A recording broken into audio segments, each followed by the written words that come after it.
Zero to God level अर्थात martial God space अर्थात शून्य से ईश्वर स्तर तक।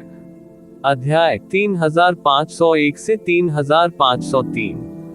नमस्कार, आप कहानी में खो जाएं उससे पहले चैनल को सब्सक्राइब करें और नोटिफिकेशन ऑन करें। धन्यवाद। हा, यह अंततः पूरा हो गया। ये जिवेन दिल खोलकर हंसे। उसने अंततः अपने दिव्य मास्टर दाव टूल को परिष्कृत कर लिया था। वह पहले ही चौथे क्षेत्र के शिखर पर कदम रख चुका था। प्राचीन काल से यह अत्यंत दुर्लभ रहा है कि किसी के पास अपनी स्वयं की स्वर्गीय पूज्य दाव कलाकृतियां न हो। ऐसा इसलिए था क्योंकि अधिकांश लोग जो अभी अभी स्वर्गीय पूज्य क्षेत्र में प्रवेश कर चुके थे, वे अपने स्वयं के स्वर्गीय पूज्य दाव कलाकृतियों को परिष्कृत करने के लिए सामग्री खोजने के लिए कड़ी मेहनत करेंगे। इसके अलावा दिव्य गुरुओं को एक क्षेत्र को आगे बढ़ाने के लिए सैकड़ों हजारों साल या यहाँ तक कि लाखों साल खर्च करने होंगे। अधिक से अधिक वे 2 क्षेत्रों में आगे बढ़ेंगे। इसलिए अपने स्वयं के दिव्य मास्टर दाव उपकरण को परिष्कृत करने के बाद भी वे अभी भी पहले दायरे में थे। ये जिवेन जैसा व्यक्ति देखना दुर्लभ था। इस दौरान बहुत सारी चीजें हुई, इसलिए ये जिवेन के पास अपने स्वयं के दिव्य मास्टर दाव टूल को परिष्कृत करने पर विचार करने के लिए अधिक समय नहीं था। इसके अलावा अन्य दिव्य गुरुओं की तुलना में उनकी साधना वृद्धि बहुत तेज थी, इसलिए जब उन्होंने चौथे क्षेत्र के शिखर पर साधना की थी तब भी उन्होंने अपने स्वयं के दिव्य गुरु दाव उपकरण को परिष्कृत नहीं किया था। लेकिन अब आखिरकार उन्होंने अपनी आखिरी कमी पूरी कर ली है। उनकी ताकत में भी जबरदस्त सुधार हुआ था। भले ही उसका सामना छठे क्षेत्र के स्वामी से हो, उसे तुरंत मारना असंभव था। वह बिना किसी नुकसान के पीछे हट सकता था। यह उनका सबसे बड़ा तुरुप का इक्का था।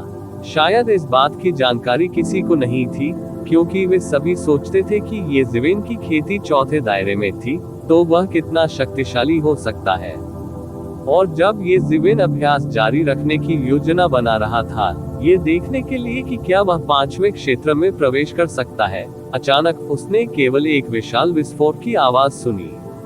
यदि वह अंतरिक्ष की परतों में भी होता तो भी इस विशाल विस्फोट की ध्वनि को कतई रोका नहीं जा सकता था।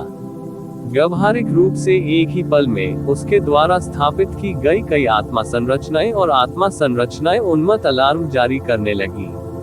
ऐसा इसलिए नहीं था क्योंकि कोई अंदर घुस आया था, बल्कि ऐसा इसलिए था क्योंकि उसने एक भयावह ऊर्जा और प्राकृतिक नियमों के उतार चढ़ाव को महसूस किया था जिसने उसे चिंतित कर दिया था।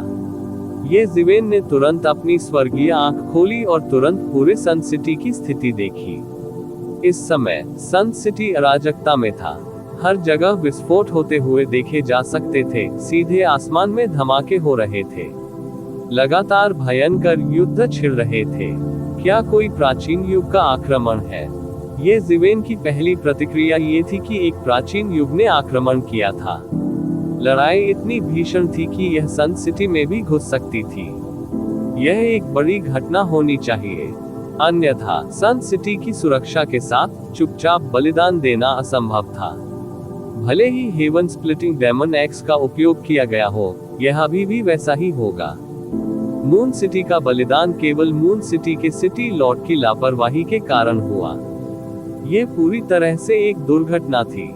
चाहे कुछ भी हो, ये बेहद खतरनाक था। ये सोचते हुए ये जिवेन जल्दी से उस दुनिया से बाहर चला गया जहां वह बंद कमरे में प्रशिक्षण ले रहा था। उसने देखा कि बियान शियाओयू और अन्य लोग पहले से ही बाहर निकलकर उसका इंतजार कर रहे थे। उनके चेहरों पर चिंता झलक रही थी। ऐसा लग रहा था कि वे ये जिवेन से पूछना चाहते थे कि क्या करना है।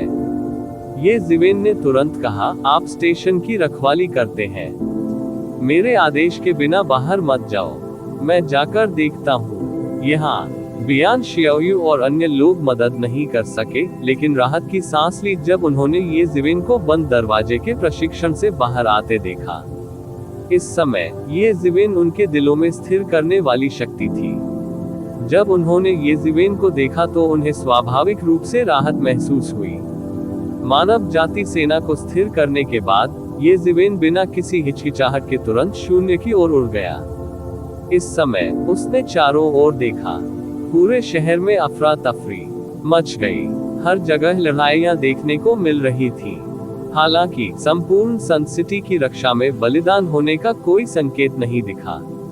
सभी हमले शहर के अंदर से हुए। कोई परेशानी पैदा कर रहा है। ये जिवेन को तुरंत एहसास हुआ कि कोई परेशानी पैदा कर रहा होगा, लेकिन वह क्या करना चाहता है। प्राचीन काल से बाहर कोई आक्रमण नहीं हुआ। इस समय शहर में अराजकता फैलाने से क्या फायदा। अराजकता को दबाने में देर नहीं लगेगी। सन सिटी में तैनात सैनिकों की संख्या बहुत बड़ी थी। ये जिवेन ने देखा कि सन सिटी में तैनात बैरक खोल दिए गए थे। कुछ ही देर में सैकड़ों संभ्रांत सैनिक बैरकों से निकलकर शहर के विद्रोही स्थानों की ओर दौड़ पड़े। विद्रोहों को दबाने में देर नहीं लगेगी। ये जिवेन को उम्मीद नहीं थी कि ये जिवेन शहर में विद्रोहों को दबाने में सक्षम होंगे। जब ये जिवेन सोच रहा था कि यह सिर्फ एक तमाशा था, तभी उसने शहर से आने वाली तेज दहाड़ सुनी। लाल सर्प दानव, क्या तुम सच में सोचते हो कि सन सिटी में कोई नहीं है? तुम्हारी यहाँ आने की हिम्मत कैसे हुई? ये सन सिटी है भगवान।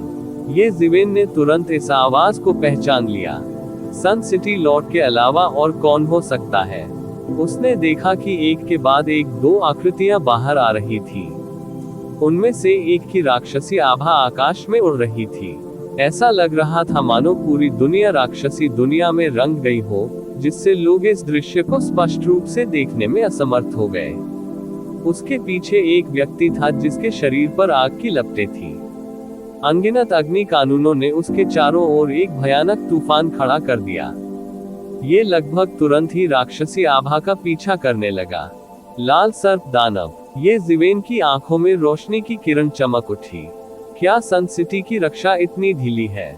यहाँ तक कि इस स्तर का कोई दानव भी बिना पता लगाए चुपचाप घुस आया। उस मामले में ये सभी दंगे क्रिम्सन सर्प दानव आदरणीय के कारण हुए थे। यहाँ तक कि उन्होंने व्यक्तिगत रूप से भी घुसपैठ की और सन सिटी की विभिन्न बाधाओं और संरचनाओं द्वारा दब जाने का जोखिम उठाया। उसने ऐसा क्यों किया? जियो चेन को स्कारलेट सर्प दानव आदरणीय के बारे में कैसे पता नहीं चला?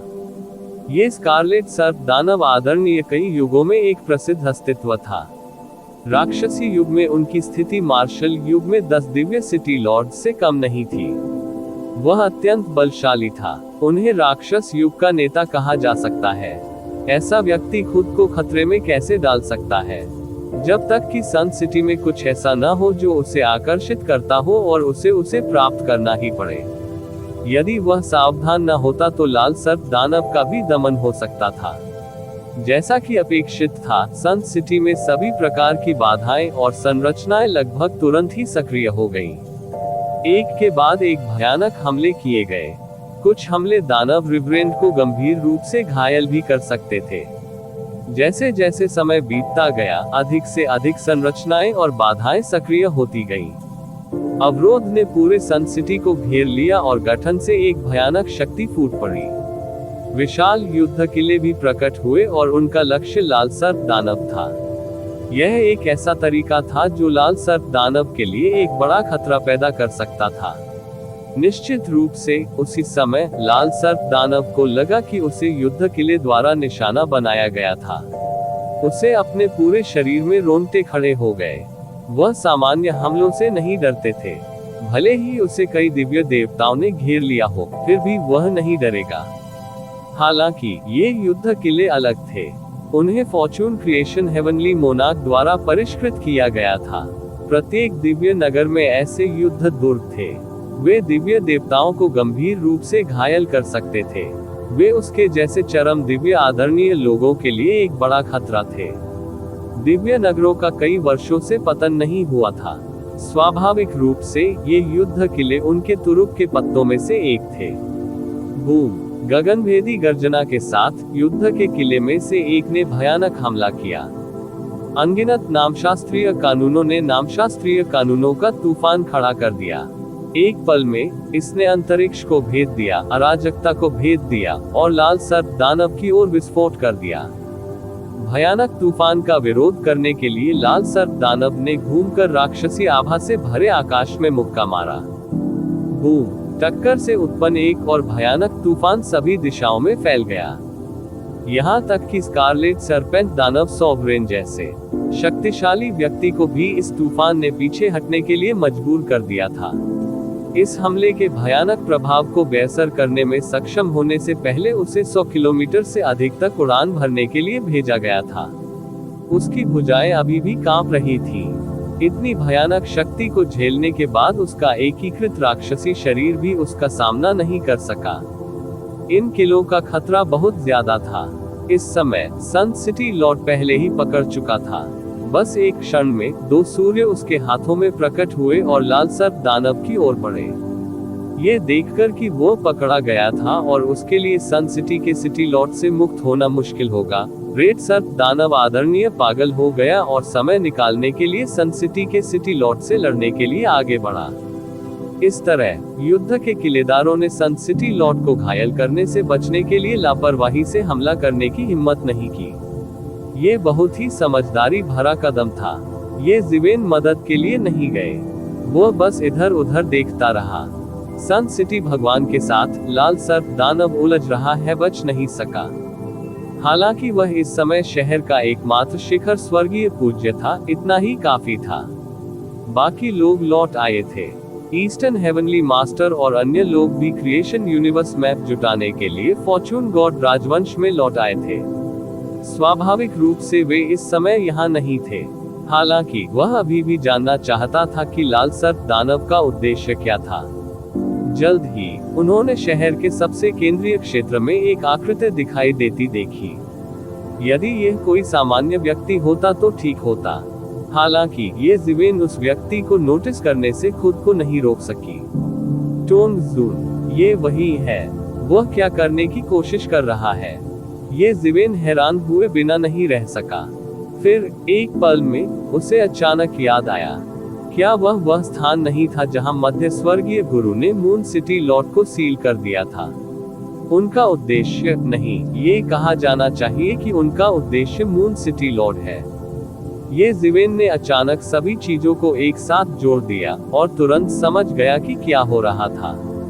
टोंग जून ने मून सिटी लॉर्ड को बचाने के लिए शैतान युग के लोगों के साथ मिलीभगत की थी।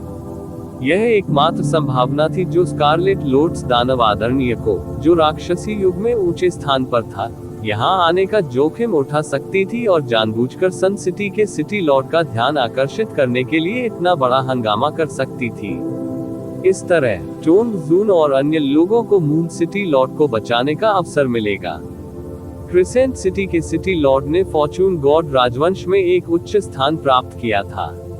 यह अज्ञात था कि वह फॉर्चून गॉड राजवंश के बारे में कितने रहस्य जानता था। ये भी अज्ञात था कि उसके कितने रिश्तेदार और मित्र थे। फॉर्चून गॉड राजवंश में इन लोगों के जटिल रिश्ते थे। उन्हें जल्द से जल्द इनसे छुटकारा पाना चाहिए था। बात सिर्फ इतनी थी कि स्ट्राइकिंग मून सिटी पर हमला करने का मामला इतना करीब था कि इसमें देरी नहीं की जा सकती थी। इसलिए उनसे छुटकारा पाने या उन पर नियंत्रण करने का समय नहीं था। अब आखिरकार इसका परिणाम खराब हुआ, लेकिन चाहे कुछ भी हो, उन्हें सफल नहीं होने देना चाहिए। प्रतिवेदन किसी भी खराब अनुवाद के बारे में हमें बताने के लिए टेक्स्ट का चयन करें और रिपोर्ट पर क्लिक करें। लेस देन पिछला सूचकांक, अगला ग्रेटर देन। ये ज़िवेन को स्वाभाविक रूप से पता था कि अगर मून सिटी लॉर्ड को रिहा कर दिया गया तो परिणाम कितने भयानक होंगे।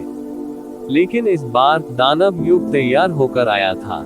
इस समय अभी भी बहुत से लोग थे जिन्होंने कॉपर लॉर्ड के कार्यों पर ध्यान दिया था। वे सन सिटी के मूल स्वर्गीय आदरणीय थे, लेकिन जब उन्होंने कॉपर लॉर्ड को रोकने की कोशिश की तो दानव युग के स्वर्गीय आदरणीय उनके चारों ओर प्रकट हुए और उन्हें रोक दिया। यद्यपि यह मून सिटी मार्शल युग का क्षेत्र था, केवल संरचनाएं और बाधाएं इन राक्षसी युग के स्वर्गीय भिक्षुओं को दबा सकती थी, जिससे उनके लिए सांस लेना मुश्किल हो गया था। उनका मूल स्वर्गीय भिक्षुओं से कोई मुकाबला नहीं था। लेकिन अगर यह सिर्फ समय के लिए रुकना होता तो यह आसान होता। ये ज़िवेन तुरंत बाहर निकला और कॉपर जून का पीछा किया। कॉपर लॉर्ड, आपकी दानव युग के साथ सांठगांठ करने और फॉर्चून गॉड राजवंश को धोखा देने की हिम्मत कैसे हुई? आप मौत को दावत दे रहे हैं। जैसे ही टोंग जून उस स्थान पर पहुंचा जहां मून सिटी लॉर्ड को सील किया गया था। उसने अपने पीछे एक जोरदार चिल्लाहट सुनी। यह आप है। कॉपर लॉर्ड ने तुरंत पहचान लिया कि यह कौन है। उसने घृणा से दांत पीस लिए। ये जीवेन के अलावा यह व्यक्ति और कौन हो सकता है। इससे पहले 5वें क्षेत्र के शिखर के एक प्रतिष्ठित स्वामी के रूप में बड़ी संख्या में लोगों के सामने ये जीवेन द्वारा अप्रत्याशित रूप से उनके साथ दुर्व्यवहार किया गया था। उस बैठक में यहाँ तक कि उनके संरक्षक मून सिटी के सिटी लॉर्ड को भी ये जीवेन ने धोखा दिया था और अंततः उन्हें सील कर दिया गया था। दोनों के बीच नफरत समुद्र जितनी गहरी थी। अब जब वे दोबारा मिले तो यह वास्तव में दुश्मनों के दोबारा मिलने का मामला था। हम्फ, मेरे पास अब तुम्हारे लिए समय नहीं है। टोंग जून के हाथ में कहीं से एक कुल्हाड़ी आ गई थी और उसने उसे सील पर बुरी तरह घुमा दिया। बूम! एक जोरदार धमाके के साथ कुल्हाड़ी की मार से सील पर बड़ी दरार पड़ गई। वह कुल्हाड़ी क्या है? ये जीवेन ने इस कुल्हाड़ी को एक नजर में देखा। किसी को पता होना चाहिए कि कॉपर लॉर्ड की मार्शल शक्ति बहुत मजबूत थी और वह स्वर्गीय मास्टर्स के बीच कमजोर नहीं था। हालांकि उनकी तुलना मध्य स्वर्गीय मास्टर से नहीं की जा सकती थी, जिनकी मार्शल शक्ति स्पष्ट रूप से बढ़ गई थी। कॉपर लॉर्ड की ताकत को देखते हुए कौन जानता था कि उसे मिडिल हेवनली वेनेरेबल्स की सील पर एक बड़ी दरार बनाने में कितना समय लगेगा। इतने कम समय में ऐसा करना असंभव था। यही कारण है कि भले ही यह वह स्थान था जहां मून सिटी के सिटी लॉर्ड को सील कर दिया गया था, लेकिन सुरक्षा उतनी नहीं थिकसा हुआ। ऐसा इसलिए था क्योंकि मध्य स्वर्गीय पूजनीय द्वारा छोड़ी गई सील को थोड़े समय में नहीं तोड़ा जा सकता था। यहाँ तक कि लाल सर्प दानव पूज्य जैसा कोई व्यक्ति भी इतने कम समय में इसे तोड़ने में सक्षम नहीं होगा। इसके अलावा सामान्य परिस्थितियों में चिलियान दानव भगवान जैसा कोई दानव भगवान सन सिटी में घुसने में सक्षम नहीं होगा। हालांकि इस बार कॉपर लॉर्ड, जो मून सिटी के सिटी लॉर्ड हुआ करते थे, ने एक मार्गदर्शक के रूप में काम किया। यही वजह थी कि सब कुछ इतनी आसानी से हो गया। नहीं, वह स्वर्गीय भगवान दाओ की कलाकृति नहीं है। ये जीवेन ने उस पर नजर डाली और तुरंत पता चला कि यह ताओवादी उपकरण नहीं था। वास्तव में इसमें ताओवादी उपकरण की विशिष्ट चमक भी नहीं थी। ये सही है, दिव्य भावना की एक इच्छा का भौतिकीकरण। उसने करीब से देखा और तुरंत देखा कि यह एक निश्चित जादुई उपकरण की इच्छा से बना था। हालांकि जिस बात ने उसे चौंका दिया वह ये थी कि यह केवल एक जादुई उपकरण की इच्छा से बनाया गया था, फिर भी इसमें इतनी अद्भुत शक्ति थी। कुल्हाड़ी के एक झटके से यह मध्य दिव्य गुरु द्वारा छोड़ी गई सील में एक बड़ी दरार पैदा कर सकता है। क्या ये स्वर्ग को विभाजित करने वाली शैतान कुल्हाड़ी हो सकती है? ये जीवेन ने तुरंत इसके बारे में सोचा। हाँ, केवल हेवन स्प्लिटिंग डेविल एक्स के पास ही ऐसी शक्ति हो सकती है। ये स्वर्गीय लॉर्ड दाओ आर्टिफैक्ट एक डोमिनेटर दाओ आर्टिफैक्ट के ऊपर था। केवल हेवन स्प्लिटिंग डेविल एक्स जैसा डोमिनेटर दाओ आर्टिफैक्ट ही दिव्य भावना की एक झलक के साथ ऐसी शक्ति से प्रस्फुटित हो सकता है। निस्संदेह दिव्य भावना की इस बुद्धिमानी को लंबे समय तक बरकरार नहीं रखा जा सका और इसका कई बार उपयोग नहीं किया जा सका। हालांकि ये सील को तोड़ने के लिए पर्याप्त था। इस दरार के प्रकट होने के बाद उसमें से एक भयानक आभा फूट पड़ी। यह मून सिटी का सिटी लॉर्ड था, जो पागलों की तरह सील का विरोध करते हुए अंदर संघर्ष कर रहा था। कॉपर लॉर्ड के विपरीत मून सिटी के सिटी लॉर्ड की ताकत स्पष्ट रूप से बहुत अधिक भयानक थी। जैसे ही उसने विरोध किया, पूरी सील भी जोर जोर से हिलने लगी। प्रकाश की अनगिनत धाराएं बहने लगी और मोहर के ऊपर अनगिनत कानून रेखाएं दिखाई देने लगी। ये सील का स्वचालित पलटवार था। झटका, एक झपटे के साथ अनगिनत आध्यात्मिक ऊर्जा मोहर की ओर एकत्रित हो गई और फिर मोहर के ऊपर एक आकृति बन गई। यह मध्य दिव्य गुरु था। यह मध्य दिव्य गुरु द्वारा छोड़ा गया दिव्य बोध का एक मंत्र था। कॉपर लॉर्ड, आपकी हिम्मत कैसे हुई फॉर्चून गॉड राजवंश को धोखा देने की? क्या आप पृथ्वी के छोर तक शिकार किए जाने से नहीं डरते? मध्य दिव्य गुरु ने अपनी आंखें खोली और चिल्लाया, हा हा हा, फॉर्चून गॉड राजवंश को धोखा दे रहा है। इसमें डरने की क्या बात है? जब मेरा शिकार किया जा रहा था तो फॉर्चून गॉड राजवंश मेरे बचाव में नहीं आया। यदि आपका सच्चा स्वन्य आज यहाँ होता तो मैं यह नहीं कहता एक शब्द और मैं वहीं चला जाऊंगा। लेकिन अब तुम मुझे रोकना चाहते हो। असंभव। तांबे भगवान खिलखिलाकर हंसे। उनकी अभिव्यक्ति थोड़ी उन्मादी और उग्र थी। उसने शायद कभी नहीं सोचा था कि वह अपने हितैषी के लिए फॉर्चून गॉड राजवंश को धोखा देगा। हालांकि इस समय उसके लिए कोई रास्ता नहीं था। यदि वह युद्ध नहीं करता तो केवल मृत्यु ही उसका इंतजार करती। उसके हाथ में स्वर्ग विभाजित करने वाली शैतान कुल्हाड़ी, जो स्वर्ग विभाजित करने वाली शैतान कुल्हाड़ी की इच्छा से बनाई गई थी, ने मध्य दिव्य गुरु की दिव्य भावना पर वार किया। उस पल में अनगिनत राक्षसी दाव कानून प्रकट हुए, जिससे अनगिनत राक्षसी आकृतियां बनी जिनमें स्वर्ग और पृथ्वी को विभाजित करने की ताकत थी। यह ऐसा था जैसे कि एक अद्वितीय राक्षसी संप्रभु स्वर्ग और पृथ्वी को विभाजित कर रहा था, भयंकर रूप से काट रहा था, दुनिया को विभाजित कर रहा था। मध्य दिव्य गुरु की इच्छा अत्यंत तीव्र गति से प्रस्फुटित हुई। गति संबंधी नियम एक के बाद एक उभरकर उसकी रक्षा करते रहे। ये कानूनों का टकराव था। हालांकि जैसे ही शैतान कुल्हाड़ी नीचे गिरी और गति नियमों को छुआ, गति नियम एक के बाद एक ध्वस्त हो गए। उसके पास विरोध करने का कोई रास्ता नहीं था। यदि मध्य दिव्य गुरु का सच्चा स्वन्य यहाँ होता तो वह आसानी से इस शैतान कुल्हाड़ी को तोड़ सकता था। आखिरकार ये केवल हेवन स्प्लिटिंग डेविल एक्स की इच्छा का एक छोटा सा हिस्सा था, वास्तविक हेवन स्प्लिटिंग डेविल एक्स नहीं। हालांकि मध्य दिव्य गुरु केवल इच्छा शक्ति का एक जादूगर था। वह कैसे विरोध कर सकता था? एक पल में सुरक्षात्मक कानून एक के बाद एक ध्वस्त हो गए।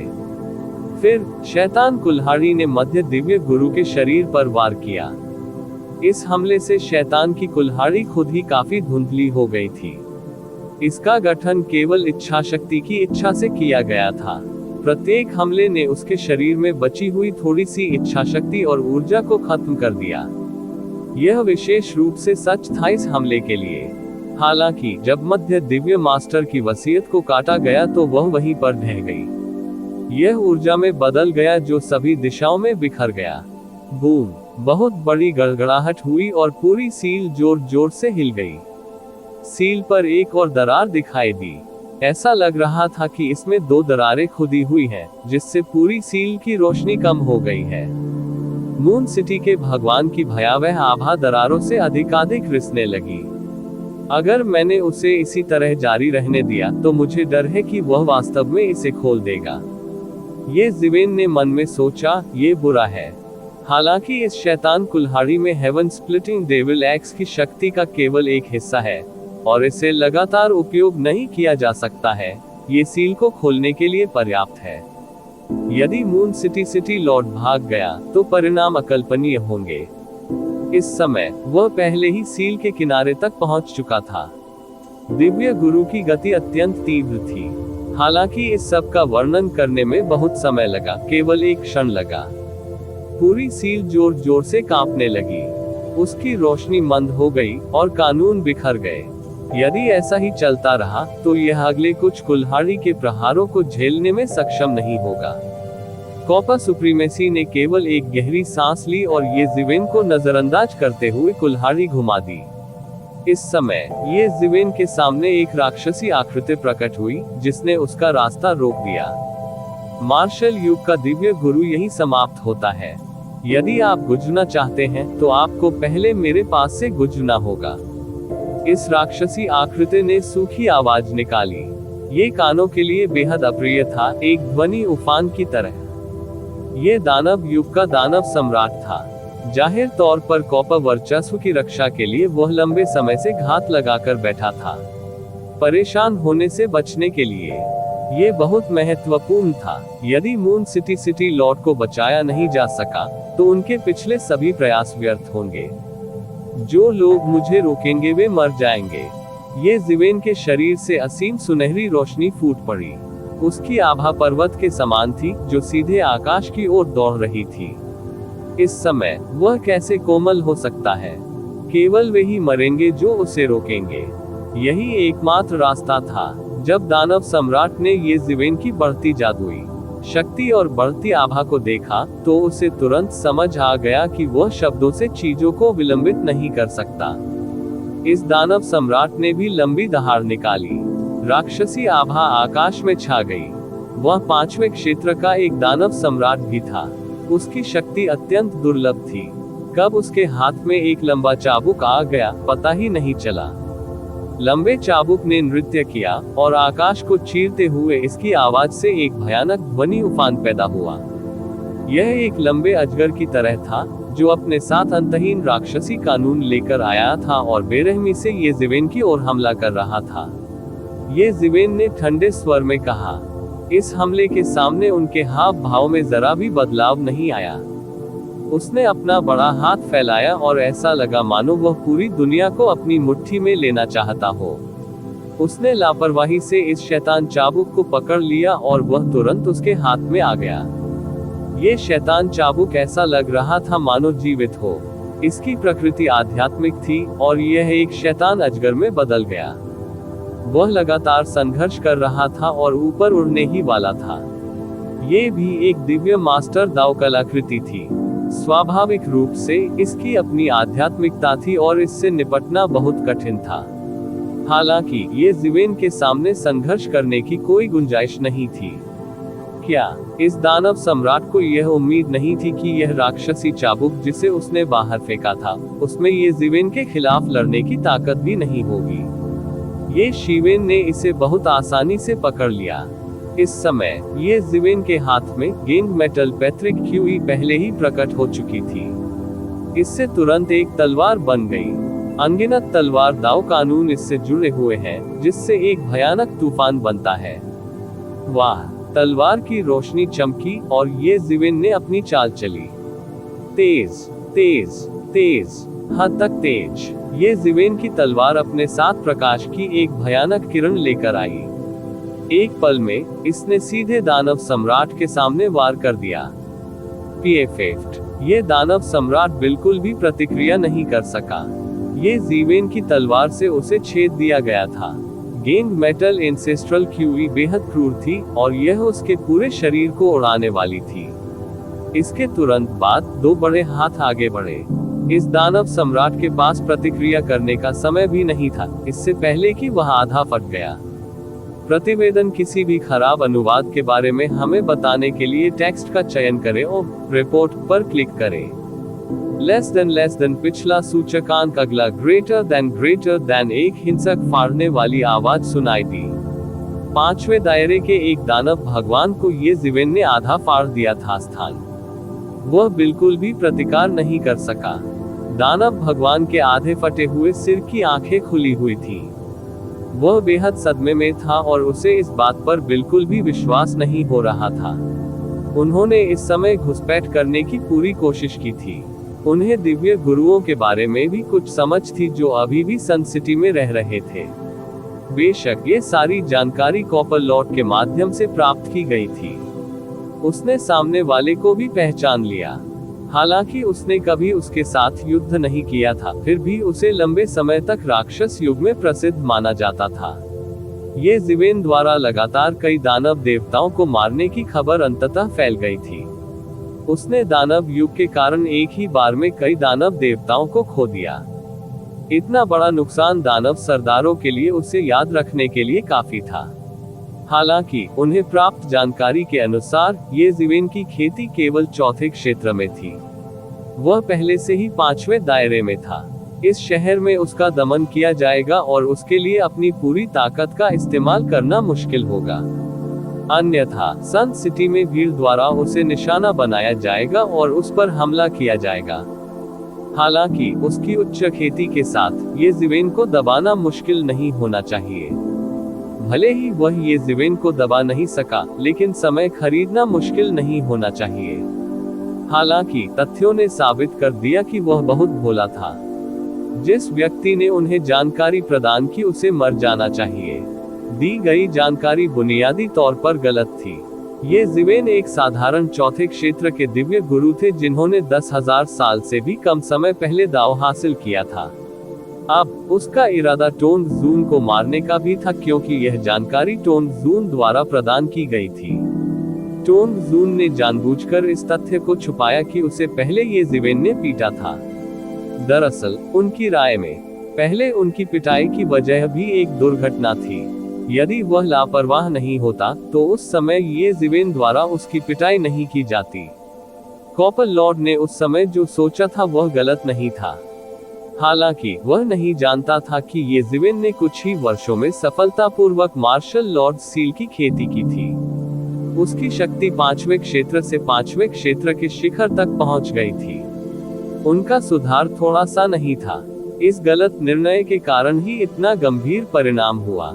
वह अभी भी संघर्ष करना चाहता था और ये जिवेन की पकड़ से मुक्त होना चाहता था। हालांकि ये जिवेन उसे भागने कैसे दे सकती थी। ये जिवेन ने अपना बड़ा हाथ लहराया और एक सील पात्र ने सीधे थप्पड़ मार दिया। ये थोड़ा सा स्वर्ग सीलिंग तावीज की भावना जैसा दिखता था। स्वर्ग सीलिंग तावीज को देखने के बाद ये जिवेन को भी यही समझ आया था। सीलिंग के सिद्धांतों के बारे में उनकी समझ में भी काफी सुधार हुआ था। सीलिंग के तरीके के मामले में उनकी गति और भी तेज हो गई थी। लगभग एक ही पल में उसने दानव भगवान को सील कर दिया था, जो उसकी वास्तविक साधना से एक स्तर ऊंचा था। फिर उसने इसे अपनी आंतरिक दुनिया में फेंक दिया। जब उसके पास समय होता तो वह इसे परिष्कृत करता और विश्व फल पैदा करने के लिए इसे विश्व वृक्ष पर सींचता। विश्व वृक्ष फल को पकने के लिए समय के अलावा रक्तसार की मात्रा की भारी आवश्यकता थी। जितना अधिक रक्तसार डाला जाएगा, विश्व वृक्ष फल उतनी ही तेजी से पक जाएगा। हालांकि इस सब का वर्णन करने में बहुत समय लगा। ये वास्तव में कुछ ही क्षणों में घटित हुआ। वास्तव में दानव भगवान समय के लिए रुक भी नहीं सकते थे। बूम! एक अतुलनीय तेज दहाड़ सुनाई दी। तांबे के भगवान ने राक्षसी कुल्हाड़ी पकड़ी और सील को फिर से काट दिया। सील, और यहाँ तक कि सील के दायरे में पूरा सन सिटी भी कांप उठा। सन सिटी में रहने वाले कई आदिवासियों को ऐसा लगा मानो पूरी दुनिया ढह रही हो। सील पर पहले से ही कई और दरारें थी। जब ये जिवेन दानव भगवान से निपट रहा था जिसने उसका रास्ता रोक दिया था, तो उसने सील पर कुछ और दरारें काट दी। इस समय दरारें आपस में घनी रूप से जुड़ गईं, जिससे केंद्र में एक छेद बन गया। छेद से अनगिनत शुभ रोशनी फूट पड़ी और एक भयानक गति बह निकली। पूरी सील पहले से ही बहुत धुंधली थी। मून सिटी लॉर्ड किसी भी समय टूट सकता है। तांबे के भगवान की राक्षसी कुल्हाड़ी के बिना भी ये केवल समय की बात थी। तुम मौत को दावत दे रहे हो। ये जिवेन ने दहाड़ते हुए उसके हाथ में राक्षसी चाबुक मारा। उसने अभी तक इस राक्षसी चाबुक को वश में नहीं किया था, इसलिए वह इस राक्षसी चाबुक की वास्तविक शक्ति को उजागर नहीं कर सका। लेकिन फिर भी अकेले इस राक्षसी चाबुक की सामग्री एक भयानक शक्ति को उजागर कर सकती है।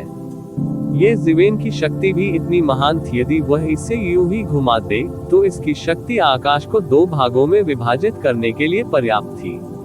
यह एक जहरीले अजगर की तरह था जो तांबे के भगवान को निगलने वाला था। इस समय कोई भी नहीं था जो उसकी मदद कर सके। यहाँ तक कि कांस्य भगवान भी पीछे से आए हमले को नजरअंदाज नहीं कर सके। वह तुरंत पलटा और अपने हाथ में मौजूद राक्षसी कुल्हाड़ी से ये जिवेन के राक्षसी चाबुक पर प्रहार किया। टकराना! एक विशाल गुंजन ध्वनि ने एक भयानक ऊर्जा ज्वार को बहा दिया। राक्षसी चाबुक शक्तिशाली ऊर्जा ज्वार से उड़ गया और ये जिवेन के हाथ में लौट आया। दूसरी ओर टक्कर से टोंग जून की राक्षसी कुल्हाड़ी पूरी तरह से चकनाचूर हो गई। मूल रूप से ये पिछले हमलों में अपनी अधिकांश ऊर्जा पहले ही खर्च कर चुका था। इस समय ये पूरी तरह से चकनाचूर होने से पहले इस राक्षसी चाबुक के केवल एक हमले को रोक सकता था। ये कैसे संभव है? तांबे के भगवान को अपने हाथों से एक भयानक कंपन महसूस हुआ। ये जिवेन के राक्षसी चाबुक की पलटवार शक्ति थी। वह हमेशा अपने मांसल शरीर के लिए जाना जाता था, लेकिन अब वह अपने एम्पायरियन दाव आर्टिफैक्ट का भी सामना नहीं कर रहा था।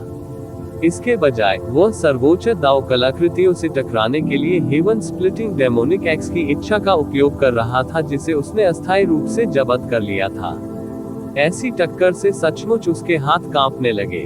ये कैसे संभव है? उसे अब भी विश्वास नहीं हो रहा था। उसने महसूस किया कि ये ज़िविन उससे भी अधिक भयानक और शक्तिशाली लग रहा था जब वह कुछ साल पहले उससे पहली बार मिला था। वह इतनी जल्दी कैसे सुधर सकता है? वह इतना शक्तिशाली कैसे हो सकता है? तांबे के भगवान के मन में अभी भी बहुत सारे संदेह थे, लेकिन इस समय उसके पास इसकी परवाह करने का समय नहीं था, क्योंकि ये ज़िविन पहले ही उस पर झपट चुकी थी। क्या उसे मून सिटी लौट के बाहर आने का इंतजार करना जारी रखना चाहिए, या उसे पहले भाग जाना चाहिए? ये सवाल अचानक सामने आ गया। उन्होंने मूल रूप से सोचा था कि उनकी व्यवस्थाएं त्रुटिहीन थी और पांचवें क्षेत्र के शैतान भगवान के लिए ये ज़िविन को रोकना आसान होगा। इसके अलावा वह स्वयं पांचवें क्षेत्र के शिखर पर था और छठे क्षेत्र में कदम रखने से केवल एक कदम दूर था। मात्र ये ज़िविन उसके लिए कुछ भी नहीं थी। लेकिन अब उसे एहसास हुआ कि वह हास्यास्पद रूप से गलत था। जाना। लगभग तुरंत ही उसने एक निर्णय ले लिया, क्योंकि वह अच्छी तरह से जानता था कि इस शहर में यदि वह शहर की सीमाओं और संरचनाओं से दबा दिया गया तो वह अपनी ताकत बिल्कुल भी नहीं लगा पाएगा। क्या पहले के दानव भगवान को ये ज़िविन ने इसी वजह से कुछ ही समय में मार नहीं दिया था? इस समय वह पहले ही दलबदल कर चुके थे। शहर की संरचनाएं और सीमाएं भी उससे निपटेंगी। यह उसके लिए सबसे नुकसानदायक जगह थी। इस समय वह केवल पहले पीछे हट सकता था। उसने सील पर नजर डाली। इस समय सील और भी धुंधली होती जा रही थी, यहाँ तक कि सील पर दरारें भी बढ़ती जा रही थी। ये ज़िविन को भी नहीं रोक सका। मून सिटी लॉर्ड अंदर अपनी पूरी ताकत लगा रहा था। ये आधी अधूरी बाउंड्री उन्हें बिल्कुल भी नहीं रोक सकी। जब तक कोई मध्य स्वर्गीय मास्टर स्तर का व्यक्ति इसे सील करने के लिए नहीं दौड़ा, उसे रोकने का कोई रास्ता नहीं था। वुजून, तो क्या हुआ अगर तुम अभी भाग जाओ? तुम सील को टूटने से नहीं रोक सकते। हा हा हा। तांबे का भगवान खिलखिला कर हंसा। उनकी अभिव्यक्ति अतुलनीय रूप से निश्चिंत थी। ये ज़िविन ने सील पर नजर डाली और तुरंत समझ गए कि यह अपरिहार्य था कि सील टूट जाएगी। अपनी मार्शल शक्ति के साथ वो मून सिटी लॉर्ड को दबाने में सक्षम नहीं होगा जो बाहर आने वाला था। जैसे ही कॉपर लॉर्ड ने बोलना समाप्त किया, वह सीधे शहर से बाहर चले गए। इस समय उनका मिशन लगभग पूरा हो चुका था। सामान्य परिस्थितियों में वह स्वाभाविक रूप से रुकेगा और मून सिटी लॉर्ड के बाहर आने का इंतजार करेगा। लेकिन अब जब ये ज़िविन उस पर लालच से नजर रख रही है, तो चीजें इतनी सरल नहीं होंगी। उसने ये ज़िविन की अद्भुत ताकत पहले ही देख ली थी। यदि इस समय वह फंस गया तो परिणाम अकल्पनीय होंगे। इसके अलावा, हालांकि ये ज़िविन बाहर आने वाले मून सिटी लॉर्ड को दबा नहीं सका, लेकिन उसके लिए समय निकालना कोई समस्या नहीं होगी। अब उनके पास जिस चीज की सबसे ज्यादा कमी थी, वह थी समय। लाल सर्प दानव भगवान ने सन सिटी के चारों ओर यात्रा करने का जोखिम क्यों उठाया? क्या ये सन सिटी लॉर्ड को विलंबित करने के लिए समय खरीदने के लिए नहीं था? ये ज़िविन को तुरंत समझ आ गया कि कॉपर लॉर्ड उसे लुभाना चाहता था। हालांकि इस समय उन्होंने कई चीजों की गणना भी की। अगर वह रुक भी गया तो भी वह मून सिटी लॉर्ड को भागने से नहीं रोक पाएगा, क्योंकि सन सिटी लॉर्ड को रेड ने अवरुद्ध कर दिया था। सर्प दानव भगवान वह थोड़े समय में तेजी से आगे बढ़ने में सक्षम नहीं होगा। अगर उसने देर भी कर दी तो भी कोई खास फायदा नहीं होगा। उस स्थिति में मैं तुम्हारी एक भुजा काट दूंगा। ये ज़िविन की आंखों में एक क्रूर दृष्टि चमक उठी। उसने सीधे कॉपर भगवान की ओर देखा और कहा, अगर वह जाना चाहता है तो मैं उसे रोक नहीं सकता। लेकिन कॉपर भगवान, जाने के बारे में सोचना भी मत। ये लोग आपसे आकर्षित हैं। यदि आप आज नहीं मरते हैं, आप शहर में मृत प्राणियों का सामना कैसे कर सकते हैं? मुझे मारना चाहते हो? आइए देखें कि क्या तुम्हारे पास ऐसा करने की क्षमता है। कॉपर लॉर्ड को ये ज़िविन की बिल्कुल भी परवाह नहीं थी। शहर में उसका दमन किया जाएगा, लेकिन शहर छोड़ने के बाद स्थिति बिल्कुल अलग थी। तांबे के भगवान ने सीधे कांस्य आभा पर कदम रखा और शहर से बाहर उड़ गए। लेकिन जाने से पहले उन्होंने सन सिटी लॉर्ड को एक संदेश भेजा, जो एक भयंकर युद्ध में था, जिसमें यहाँ की स्थिति के बारे में बताया गया, विशेष रूप से उस स्थिति के बारे में जहाँ मून सिटी लॉर्ड बाहर आने वाले थे। ये ज़िवेन ने तुरंत उसका पीछा किया, लेकिन जाने से पहले उसने सन सिटी लॉर्ड को एक संदेश भेजा जो एक भयंकर युद्ध के बीच में था। सन सिटी लॉर्ड, जो एक भयंकर युद्ध में था, को ये ज़िवेन से संदेश मिला और अंततः उसे एहसास हुआ कि उसे धोखा दिया गया था। अरे नहीं, मुझे धोखा दिया गया है, लानत है, बाघ को फुसलाकर पहाड़ से दूर ले जाया जा रहा है। सन सिटी भगवान क्रोधित थे। वह वास्तव में शैतान युग के जाल में फंस गया। वह बाघ को लुभाकर पहाड़ से दूर ले जाने के जाल में फंस गया था और केवल असहाय होकर देख सकता था, क्योंकि क्रिसेंट सिटी के सिटी लॉर्ड की सील टूट गई थी। यदि वह अभी भी आसपास होता, तो कांस्य भगवान उसकी निगरानी में कैसे सफल हो सकता था। धिक्कार गद्दार। सन सिटी भगवान छोड़ना चाहते थे, लेकिन उन्हें लाल सर्प दानव भगवान ने रोक दिया। छोड़ना चाहते हो? क्या तुमने मुझसे अनुमति मांगी है? प्रतिवेदन किसी भी खराब अनुवाद के बारे में हमें बताने के लिए टेक्स्ट का चयन करें और रिपोर्ट पर क्लिक करें। लेस देन पिछला सूचकांक, अगला ग्रेटर देन। इसी प्रकार के अपडेट्स लेते रहने के लिए हमारे चैनल ऑडियो बुक्स 108 को सब्सक्राइब करें और नोटिफिकेशन ऑन करें। धन्यवाद।